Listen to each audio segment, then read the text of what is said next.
మస్తాన్ సాయి కేసులో నార్సింగ్ పోలీసులు మస్తాన్ సాయిని కస్టడీకి తీసుకొని విచారించి ఆ తర్వాత మళ్ళీ కోర్టులో హాజరుపరిచి రిమాండ్కి తరలించడం జరిగింది. అయితే లావణ్యనే తమ కొడుకుని బ్లాక్మెయిల్ చేస్తూ ఆ వేధింపులకు గురి చేసిందని చెప్పేసి కూడా మస్తాన్ సాయి తల్లిదండ్రులు చెప్తున్నారు. ఒకసారి మాట్లాడదాం. ఇక మస్తాన్ సాయికి సంబంధించిన పేరెంట్స్ ఉన్నారు. అసలు ఏం జరిగిందండి? మస్తాన్ సాయికి లావణ్యకు ఎక్కడ విభేదాలు వచ్చాయి? అసలు మస్తాన్ సాయికి లావణ్యకు మధ్య ఉన్న సంబంధం ఏంటి? మా అబ్బాయి 23లో ఇక్కడ చదువుకొని అది ఆఫీస్ ఏదో పెడదామని వచ్చాడమ్మా. సాఫ్ట్వేర్ ఏదో ఆఫీస్ 22లో వచ్చాడు. వచ్చినప్పుడు ఇక్కడ ఆఫీసే పెట్టుకున్నాడు, ఏదో చేసుకుంటున్నాడు వర్క్. చేసుకుంటుంటే తర్వాత ఇలాగ చింటూను ఆ అమ్మాయి ఒకప్పుడు సినిమాలు చేసేవాళ్ళు అంట, షార్ట్ ఫిలిమ్స్. అలా షార్ట్ ఫిలిమ్స్ వల్ల ఆ అమ్మాయికి పరిచయము. చింటూ అనేవాడు మన గుంటూరే కాబట్టి ఆల్రెడీ సాయికి కూడా ఫ్రెండే వాడు.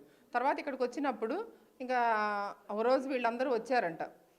మా అబ్బాయి ఒక ఇల్లు తీసుకొని ఉంటున్నాడు కదా, ఆ ఇంట్లో వీళ్ళందరూ అందరూ వచ్చారు. రాజ్ తరుణ్, ఆ అమ్మాయి, ఇంకా ఫ్రెండ్స్ చాలామంది సినిమా యాక్టర్లు, అందరి పేర్లు నేను చెప్పను, వాళ్ళందరూ వచ్చారంట. వచ్చినప్పుడు వీళ్ళందరూ ఏదో పార్టీ చేసుకున్నారు.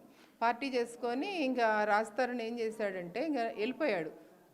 రాజ్ తరుణ్ ఈ అమ్మాయి వదిలేసి వెళ్ళిపోయాడు. ఈ అమ్మాయి ఇంకొక అమ్మాయి ఇద్దరు ఉన్నారంట. మా వాడు పడుకున్నప్పుడు ఆ ఫోన్ డేటా ఏదో దొంగలిచ్చింది. ఏదో ఏలు ముద్ర వేసుకోనో మరి అట్లనో ఏదైతే ఫోన్ డేటా అయితే దొంగలిచ్చింది. ఆ డేటా దొంగలిచ్చినప్పుడు ఆ ఫోన్లో ఏమని అంటే వాళ్ళ వైఫ్కి సంబంధించిన ఫోటోలు, వాళ్ళ గర్ల్ ఫ్రెండ్, వాడు చదువుకునేటప్పుడు గర్ల్ ఫ్రెండ్ ఫోటోలు, ఫోటోలో వీడియోలో ఉన్నాయి ఆ ఫోన్లోనంట. అవి తీసుకుంది. అవి తీసుకొని ఫస్ట్ స్టార్టింగ్ బ్లాక్ మెయిల్ ఇంకా అట్లా మొదలైంది. ఒక్కళ్ళే ఫోటోలు అవి చాలా ఉంటాయి కదా, ఫోన్లు అన్నాక ఫోటోలు చాలా ఉంటాయి. ఆ ఫోన్లు పట్టుకొని 800, 1000 అని అంటున్నారు. అది ఫోటో అందరూ ఎన్ని ఉన్నాయి అనేది ఫోన్లో ఫస్ట్ తీసుకున్నది. అది తీసుకున్నప్పుడు అది స్టార్టింగ్ అట్లా blackmail. Mastan Sai drug పార్టీలు నిర్వహించి నన్నే కాదు అనేక మంది అమ్మాయిలను మోసం చేశాడు, ఆ బ్లాక్ మెయిల్ చేస్తున్నాడు వీడియోలు చెప్పేసి అని చెప్పేసి కూడా లావణ్య ఆరోపిస్తుంది. ఫిర్యాదు కూడా అదే చేసింది. కేసులో అరెస్ట్ అయ్యారు. డ్రగ్స్ పార్టీలు ఎక్కడ జరిగినాయి? లావణ్య ఇంట్లో జరిగినాయి డ్రగ్స్ పార్టీలు. రోజు జరుగుతూ ఉంటాయి. లావణ్య ఇంట్లోనే డ్రగ్స్ పార్టీలు ఉంటాయి. అక్కడికి తర్వాత ఇంక ఇలా ఫ్రెండ్షిప్ ఇలా అయ్యింది కదా, తర్వాత ఇంక వాళ్ళ ఇంటికి వీళ్ళు వెళ్ళటం, వీళ్ళ ఇంటికి వాళ్ళు రావటం అట్లా జరిగింది. జరిగినప్పుడు ఇంక అక్కడ డ్రగ్స్ పార్టీలు అనేది అప్పుడు అలవాటు అయ్యి ఉంటుంది సాయికి. అంతకుముందు లేదు కదా ఇదేమి, అంతకుముందు ఏ కేసులు కానీ ఏ గొడవలు కానీ వాడి మీద అసలు ఏమీ లేవు కదా. చదువుకున్నాక తర్వాత చాలా పెళ్ళయింది. పెళ్ళయినాక అప్పటికే మాకు 10 ఏళ్ల మనవడు ఉన్నాడు. మాకు గొడవ లేదని ఉంటే అప్పుడే వాడి మీద కేసులు ఒకటి ఉంటాయి కదా. తర్వాత ఇక్కడ ఫస్ట్ ఇది అలాగ ఫ్రెండ్షిప్ అయ్యారు.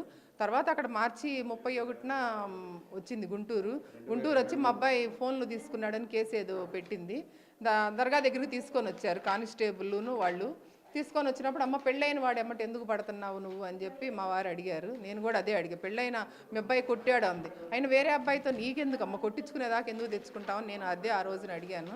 ఇంకా అడిగినప్పుడు ఇంక సరే అమ్మాయి 31వ తారీఖున పోలీస్ స్టేషన్లో ఫోన్లు ఇచ్చేసి రాజీ చేసుకున్నారు. అయిపోయింది. రాజీ పత్రం కూడా రాపించుకున్నారు. ఆ పత్రం ఇక్కడ ఉంది.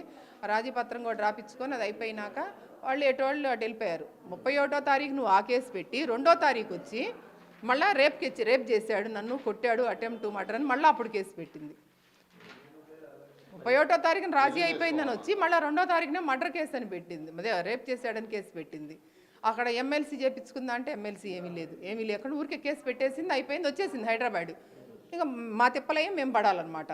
మళ్ళీ వాడికి బెయిల్ తెచ్చుకొని మళ్ళీ మేము తీసుకొచ్చుకొని ఇంక సరే. తర్వాత అసలు ఏంటిది ఈ అమ్మాయి విషయం అని అది తెలిస్తే ఇంక ఈ అమ్మాయి ఇలాంటిది ఏంటిది ఈ అబ్బాయి ఇట్లా అదే ఈ అమ్మాయి ఇలా చేస్తుంది ఏంటి అని తెలుసుకున్నాము. ఏంటంటే ఈ అమ్మాయి బ్యాక్గ్రౌండ్ అంతా తెలిసింది. ఈ అమ్మాయి ఇలాంటిది, ఇలా టార్చర్లు చేసింది జనాలని. అప్పుడు వాడి ఫ్రెండ్ ఉండి వాళ్ళ అమ్మ వాళ్ళ దగ్గరికి వాళ్ళ ఊరు వెళ్ళి ఏంటమ్మా ఇలా అబ్బాయి పెళ్ళయింది, వాళ్ళు ఇలా పలానా దర్గా వాళ్ళు ఒక దేవుడు దాంట్లో ఉన్నోళ్ళు వాళ్ళు ఇలాగా ఎందుకు వాళ్ళ పరువు తీస్తారని చెప్పి ఆ అబ్బాయి వెళ్ళి అడిగితే వాళ్ళ అమ్మ అంది, అయ్యా మాకు కూడా అదే జరిగిద్ది, మా దగ్గర కూడా 30 లక్షలు తీసుకుంది అని చెప్పి వాళ్ళ అమ్మ చెప్పిన ఈ రికార్డ్స్ అన్నీ కూడా బయటకు వచ్చినాయి కదా, ఆడియోలో మనం వింటానే ఉన్నాం కదా. అది ఇప్పుడు ఎందుకు మరి మస్తాన్ సాయి లావణ్యను చంపడానికి ఇంటికి వెళ్ళాడు, అక్కడ దాడి చేయడానికి ప్రయత్నించాడు అని చెప్పి ఆమె ఫిర్యాదు చేసింది. ఇప్పుడు అరెస్ట్ చేశారు కదా మస్తాన్ సాయి. 31వ తారీఖున ఇది ప్రభాకర్ రెడ్డి కేసు ఉంది. ప్రభాకర్ రెడ్డి కేసు వాయిదా ఒకటి ఉంటే 27వ తారీఖున హైదరాబాద్ వచ్చాడు. హైదరాబాద్ వచ్చినాక 27వ తారీఖున అది అయిపోయినాక 28, 29 బయట ఉన్నాడు. బయట ఉన్నాక 30వ తారీఖు ఈ ఎంఐఏ వచ్చి మీరు సీసీటీవీ ఫుటేజ్ తీపించుకోండి, సీసీటీవీ ఫుటేజ్ తీపించుకుంటే ఎంఐఏ 30వ తారీఖున వచ్చి వాడిని ఇంట్లోకి తీసుకెళ్ళింది. ఎంఐఏ కారు ఎక్కించుకొని వాడు బయట ఎక్కడో ఉన్నోడిని కారు ఎక్కించుకొని తీసుకొని వెళ్ళింది. తీసుకొని వెళ్ళి 2 రోజులు ఇంట్లో ఉంచి ఇదంతా ప్లాన్ ప్రకారం మొత్తం చేసిందనమాట. వీడేమైందంటే గుంటూరు వచ్చి హార్డ్ డిస్క్ దొంగతనం తీసుకొని వెళ్ళింది వీడిని ఫస్ట్ వీడి ఫోన్ తీసుకొని వెళ్ళింది కదా, వీడి ఫోన్ తీసుకొని వెళ్ళినప్పుడు ఆ ఫోటోలు పెట్టుకొని ఈ అమ్మాయి బ్లాక్మెయిల్ చేయడం ప్రారంభించింది. తర్వాత వీడేం చేశాడు మావాడు, అసలు ఈ అమ్మాయి నన్ను ఇన్ని ఇరికిస్తుంది, డ్రగ్స్లో ఇరికిచ్చింది, అన్నిట్లో ఇరికిచ్చేస్తుంది. అసలు ఏంటిది ఈ అమ్మాయి అని చూస్తే ఈ అమ్మాయి ఒక డ్రగ్ ప్లేడర్లు, ఈ అమ్మాయి దగ్గరే అన్ని పార్టీలు జరుగుతాయి, ఈ అమ్మాయి ఫోటోలు అవన్నీ ఈ అమ్మాయికి సపోర్ట్ చేస్తున్న వాళ్ళు అన్నీ వీడు సేకరించాడు.